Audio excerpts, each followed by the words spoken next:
I want to let you guys in on something. You guys ready with me? Can we be together? I want to be in the trust tree with you guys today. You know, the trust tree is where we all are safe to be ourselves. We can tell everyone our deep stories and our deep secrets. But in that tree, we are family.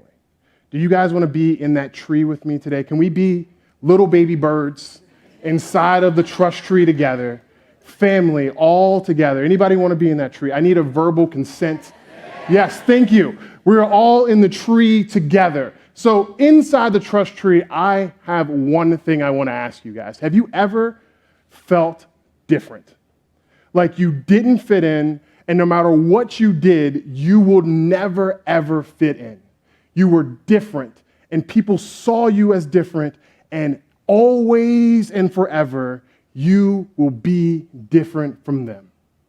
I can tell you a story about me when I felt different. Remember, we're in the trust tree together, right? We're baby birds inside the trust tree. When I moved from DC to Cranberry Township, I felt so different. I was in 3rd grade, and I went from a place where almost everyone looked like me. And then I moved to Cranberry, and nobody looked like me. And what made it even worse is that the way I talked was different. I called it a shopping cart instead of a buggy. I even called it soda instead of pop. People thought I was weird. And no matter what I did, I would always look and be different. I couldn't do the cool spiky haircut that all my friends had. I was just different. And I still can't do it now, in case you were wondering. It's just gone for me forever. I was just going to be different. And no matter what I did to try to fit in, I was always going to look different. But what made it even worse, I was at a Christian school. And all the facts that we would go and sing this, we would sing these worship songs, and we would do all these things, and I didn't know a single one of their songs that they were singing to the same God that I was. And they didn't know any of the songs that I grew up singing either. Even in the sense of worship, we were different. And it always felt like I would never be truly seen as who I was. Maybe for you, being different isn't the same as mine. Maybe it's like you won't ever be considered smart enough, or you won't ever have the right education or the right training. Or maybe it's just your past will always seem to catch up to you. No matter how far you seem to flee from it, it always seems to come running back to you. But then I remember something special happened to me. 7th grade year, I met this weird kid named Sean. And Sean was the first guy in the entire school that saw me. He looked at me and saw my differences, but it didn't actually bother him. He just saw me. And maybe for you, you've never had that experience, or maybe you have, but you've had like maybe your wife, your friends, or your cousin, your coworker finally sees you as who you are. And that moment is so freeing. All the anxieties of your life are taken away because someone sees you. For me, but just imagine, just for a second, that the person that sees you isn't your wife, isn't your coworker, isn't your friend named Sean. It's God, the creator of the universe, the one who forms stars out of the power of his word, looks at you and he sees you. And all of your mistakes and all of your flaws, God sees you. And that is what the story I want to share about today is about. In John chapter 4, it's about God seeing a young woman and how that changed her. So we're going to be in John chapter 4. We're going to read a lot of Bible. Are you guys okay with a lot of Bible? There's like a lot of verses. I'll try to skim over some that I can. But we're reading John chapter 4. We're going to start in verse 1. And we're just going to kind of go through and what does it look like when God sees her. John chapter 4, verse 1. And it starts off with this. Now Jesus learned that the Pharisees had heard that he was gaining and baptizing more disciples than John. although in fact it was not Jesus who baptized, but his disciples. So he left Judea and went back once more to Galilee. Now he had to go through Samaria, so he came to a town in Samaria called Sychar, near the plot of ground Jacob had given to his son Joseph.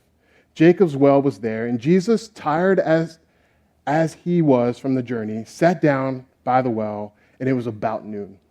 When a Samaritan woman came to draw water, Jesus said to her, "Will you give me a drink?" The Samaritan woman said to him, "You are a Jew, and I am a Samaritan woman. How can you ask me for a drink?" For the Jews did not associate with the Samaritans. So let's stop right there, and let's start to unpack this a little bit. The first thing we see is that Jesus said, we see in the text that he had to go through Samaria.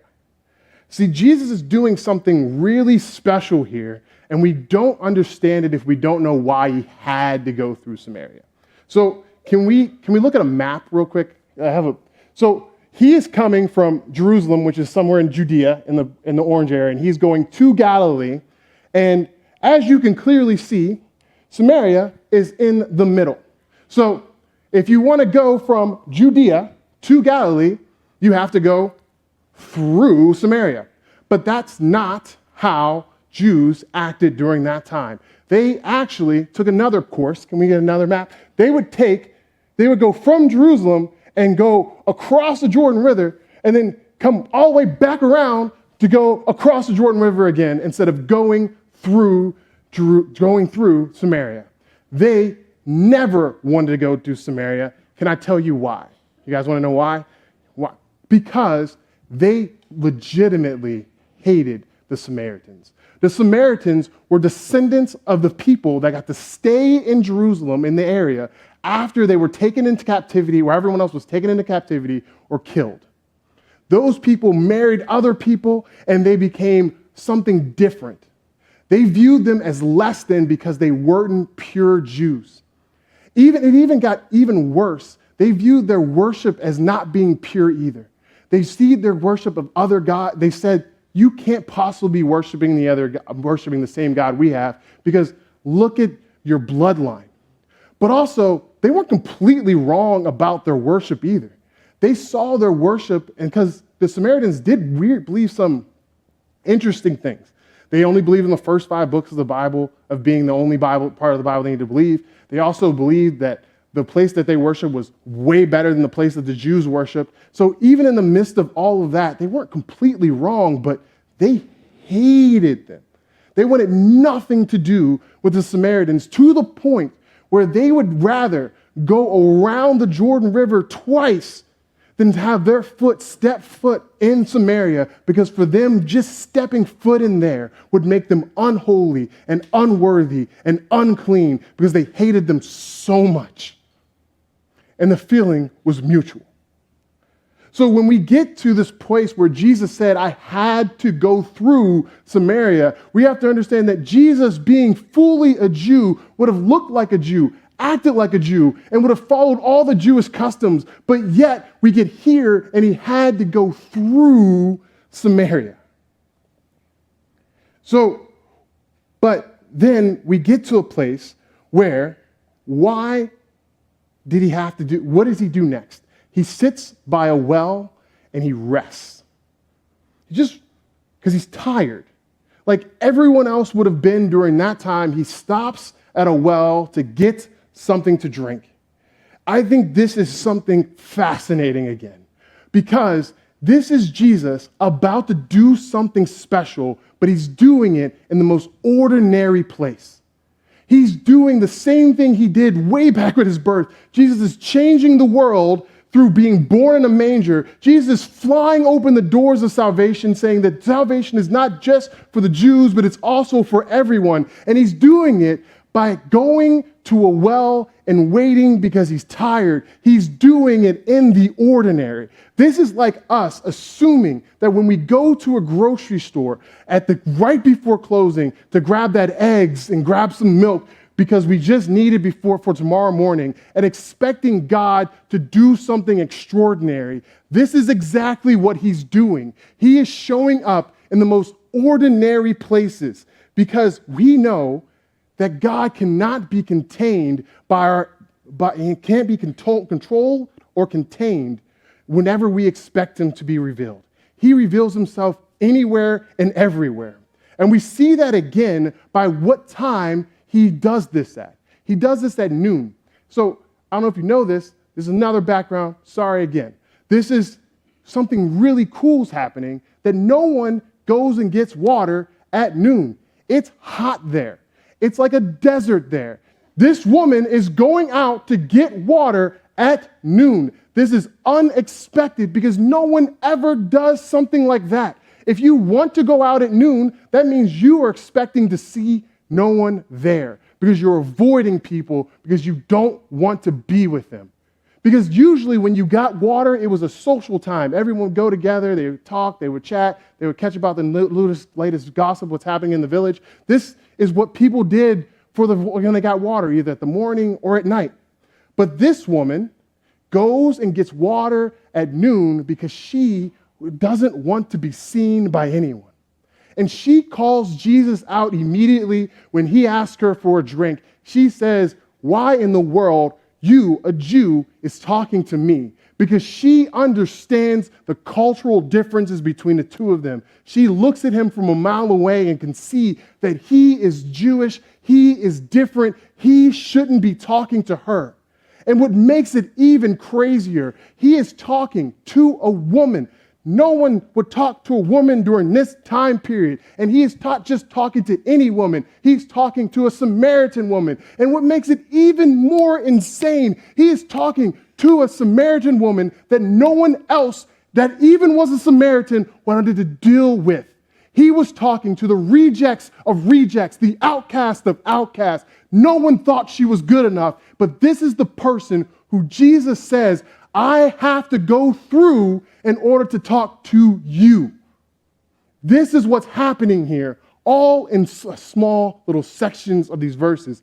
Jesus is doing something special. Then we see in verse 10, as he responds on why would you ever talk to me? He says, if you knew the gift of God and who is asking for asking you for a drink, you would have asked him and he would have given you living water. So I think the question of the day is, what is living water, right? Because if we don't understand living water, we can't understand the rest of the text. So for a Jew, living water was water that was always flowing and moving along, such as a creek fed up by springs or a lake with both inflow and outflow. But the difference between living water and dead water or stagnant water, such as a pond or a pool, that were always sitting still with no inflow, no outflow. However, Jesus is speaking of living water. He meant something more than just a living stream or a lake. He was dealing with something different. So what did he say living water was? He said it's a gift of God. That means he's starting off by telling a gift means you can't earn it. Living water is something that you do not deserve. And he's saying it's of God, so it's not going to ever run dry. Or it's not like a river that changes with seasons or with rain. It is something that always will be alive. It's something that's always unchanging. And lastly, although it is a gift, it's something that you can ask for. Even if you never knew it existed before or never asked for it before, it was available simply by asking. And in verses 11 and 12, he starts painting a bigger picture of what living water is by answering her questions. We see, where are you going to get this water from, bro? You don't even have a bucket. And nextly, he asks, are you saying that this water is better than Jacob's water? Meaning, Jacob, the Jacob of Genesis that wrestled with God, the Jacob that stole his brother's birthright, the one that God changed his name to Israel. Are you saying that your water is better than this guy's water? Because she sees that he is saying something absolutely crazy. He is saying something that doesn't really make sense. You don't have water, you're definitely not better than Jacob. But the point is that the woman recognized something that most people do not. Jesus was claiming to be greater than all the religious leaders before him. Jacob himself, he was claiming to have access to even much better water that would quench the thirst of men. Throughout Scripture, Jesus claims to be greater than the temple. He claims to be better than Jonah. He claims to be greater than Solomon. He claims to be greater than Abraham. He even claims to have more glory than Moses. And all he is saying, all of your religious leaders, all of those people that you thought were great, they ain't got nothing on me. This is a very bold statement that he's making right here to her. And we've learned that so far that the living water is alive. It's a gift from God, and it's greater than any of our religious leaders. But he continues in verse 13 and says, everyone who drinks of this water will never be thirsty again, but whoever drinks the water I give them will never thirst again. Indeed, the water I give them will never become in them a spring of water welling up for eternal life. Jesus is continuing to build the idea that this water is something different. We know that no matter how much water you drink today, tomorrow you'll be thirsty again.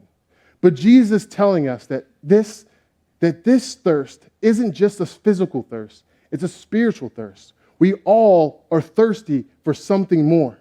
Within the hearts, we might be thirsty for purpose or for meaning, significance, satisfaction, fulfillment. Something that's missing, something that fills the void, the emptiness, the loneliness, deliverance from the sense of being lost, freedom from undue anxiety, stress, and pressure. What was she thirsty for? She was probably thirsty for companionship, love, and acceptance. All of that longing she would finally get at last by drinking this living water, and she found it in Jesus. But our problem, however, is that we usually misunderstand our spiritual thirst and run straight to that stagnant water. The result is that it's poisonous. Stagnant water is things like money, power, lust, fame, drugs, whatever it is, that's what usually we run to. What are you drinking? Are you drinking the living water or are you drinking the stagnant water? Stagnant water, it will never quench your thirst. It's like drinking from the ocean. It's just salty and just makes you way more thirsty. Jesus is saying, I have something that can take it all away. Your search for purpose, your search for meaning, your search for fulfillment, for whatever you feel is missing, I can take it away. To finally feel accepted and not an outcast, I can take that away. Jesus sees her and offers her something all people want, something special to the Samaritan. And the reason she thought Jesus would not be talking to her are the reasons that he is. That he wants to take away all of those things. He wants to fulfill all of her needs. So let's look down again to verse 15.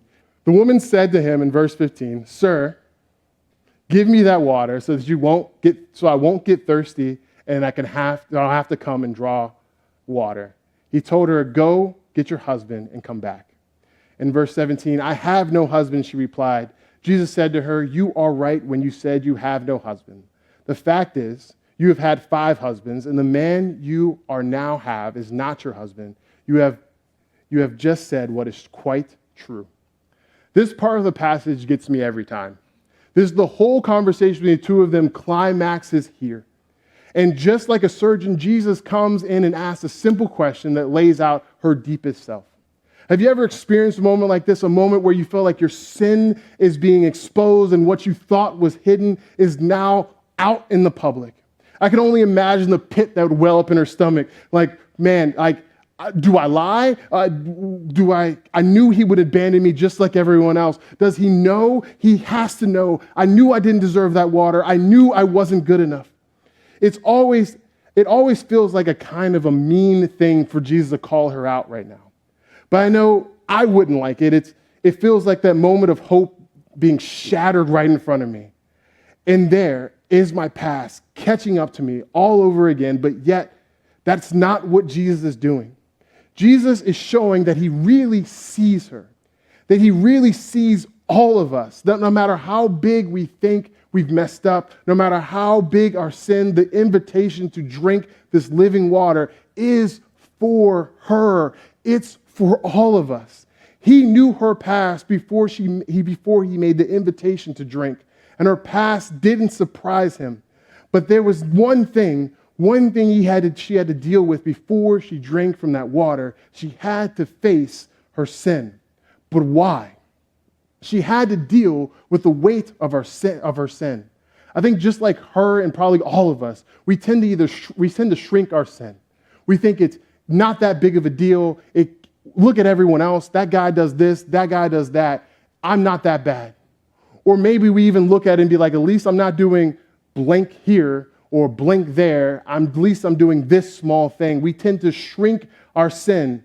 But Jesus wanted her to take a deeper look into our sin so she could deal with not just the symptoms, but deal with the disease. She had been drinking so long from that stagnant water that it never would quench her thirst, and it kept digging her deeper and deeper and deeper into sin. And that sin made her fall deeper and deeper into shame, and that shame made her fall deeper and deeper into more and more sin. She couldn't evade her sin. She couldn't save herself. She kept drinking that water, and she still was thirsty. Jesus knew the truth of her sin, but he also knew the solution. It was standing right in front of her, the living embodiment of God's grace. I think what's so awesome about this passage is that it's just simply preaching the gospel to her. She did not know that the gospel was standing there in front of her, that Jesus himself had gone through Samaria for her so he would one day go through the cross in order to take away her sins. All of this is seen right here, right now, in this small little conversation, that this grace, that getting what you don't deserve, is here for her. She was about to get her sins taken away from her. And what's so beautiful about this is that Jesus' death on the cross would transcend time, that she would no longer be seen as sinner. She would be seen as holy and blameless in his sight. My favorite verse in the Bible is in Ephesians chapter 1. It says, even from the foundations of the world, I declare you holy and blameless. That even right then and there, in the midst of her sin, knowing that she was never going to be good enough, God still looked at her and didn't see her sin. He saw himself on the cross, dying for her sins so that she would be holy and blameless. It's absolutely beautiful that Jesus goes through Samaria for her to declare her holiness so that he might see that he sees her, that she can drink this living water. And how does she respond to this invitation? I know most of the time if someone sits in front of me and called me out, I would either be mad, I would argue, I would fight, I would just walk away if they're just lucky. But she doesn't respond in any of that. She instead has this conviction of who God is stirred up in her, and she senses that this dude that's asking her about water has to be something special. He has to be a prophet that's empowered to be the voice of God.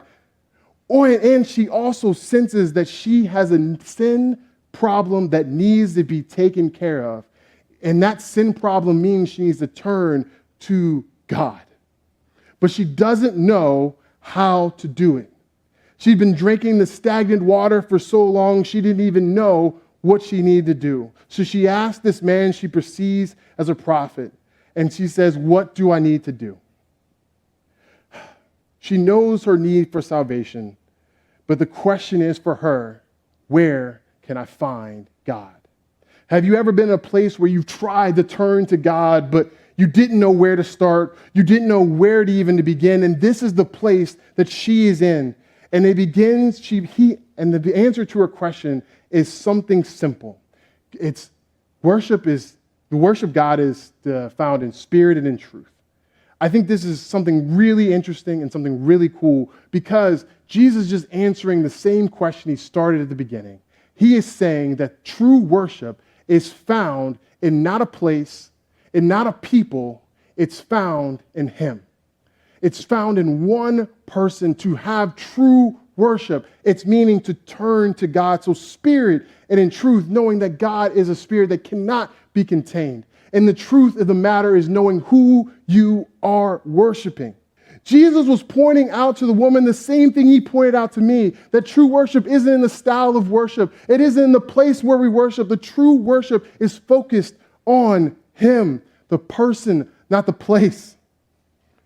So she follows up this question of what does it mean for true worship? He asked, so this Messiah thing, is the Messiah coming? And Jesus makes it crystal clear who she is talking to. He declares to her, I am he. In case you missed it, I am the same God that declared my name to Moses as he called Moses to go back to Egypt to free his people, the Jews, from captivity. Jesus, in 3 words, is declaring he is the same God of Moses, the God of the Old Testament that created everything by the power of his word, that set the Israelites free from captivity, that part of the Red Sea was standing right there in front of her. But not in a burning bush like he did for Moses, but face to face with her in flesh is God himself. And just like with Moses, he met her in an ordinary day, like not taking care of his sheep, but he calls her while she's going to get water. And he calls both of them to do the exact same thing, to stop running and hiding, but to go back to those people that actually are enslaved. He's calling Moses to free the people out of physical chains, but he's calling her to free the Samaritans out of the spiritual chains of death and sin that they're chained by. Who is God calling you to go back for? So how did she respond to the call? In verse 28, she does something awesome. She came to get water, and she just leaves the water jar and went back to town to her people. And she says, come see a man who told me everything I ever did. Could this be the Messiah? They came out of town and made their way towards him. See, she came to get water. She thought she was thirsty. She thought she could drink some more water, but yet when she left no longer thirsty. She left everything she came for because she had gotten something different, some living water. She left just like the disciples left when Jesus called them. They left their fishing boats, they left the stuff right there and went and followed Jesus. She does the same thing. She responds in the same way that all disciples are expected to respond when they have an encounter with Jesus, that it changes everything about him. They leave the water, they leave what they have, and they go and follow Jesus. And here's the simplicity of the message. Her message isn't just like, hey, let me give you some really good theology. Let me give you some Hebrew and some Greek. Let me break all this stuff down for you. Her message is something so simple. Come see a man that knew everything about me. Could he be the Messiah? Or come see this guy who just knows me. My testimony that he might be the Messiah is that he knows everything about me and he's still talking to me. Come and see. That's the simplicity that God calls all of us to share the gospel with everyone else. It's not about the big words. It's not about knowing the whole Bible. It's something really simple of come follow me as I follow Jesus, to be sent back to the people that once rejected you, to be sent back to the people you thought they didn't love you, to be sent back to the place where God has always called you to be. Because I tell you one thing, guys, I moved here from DC and I was one of few, and guess what? I am still one of few. But God has used those differences to call me to a place where I can go back and still be used by God. Who is God calling you to go back for? Remember my other Deacon Davis, who looked at me in the eye when I told him I wanted to be a minister, and he said, you might not ever be famous. Actually, you probably won't be. And no one will ever probably know your name. But you need to be okay with that, because you never know the impact that you're going to have down the road on someone else's life, who might change someone else's life, because you've been faithful. And I remember Mrs. Harris, my Sunday school teacher, who always showed up every Sunday, and we never wanted to pay attention. But yet she showed up, and she opened the Bible, and she tried to teach us. And she loved us even in the midst of all of the craziness and the drama that we had in our Sunday school class. But she was there. She showed me what it meant to be faithful. I don't know who God is calling you to go back for, but I know he's calling all of us to go back for someone. Maybe it's someone at a Thanksgiving table. Maybe it's your neighbor. Maybe it's the person down the street. Maybe it's your coworker. But God is calling you to go back. But I know one thing, that in verse 42, we all have a hope that when we go back, this will be the testimony for when they go back. In verse 42, it says, they said to this woman, "We no longer believe just because of what you said. Now we have heard for ourselves and we know that this man really is the Savior of the world." I hope and I pray that one day that you get to go back and you get to have people have the same testimony that these guys had. That Jesus had to go through Samaria so that she could go back, so that they could see God.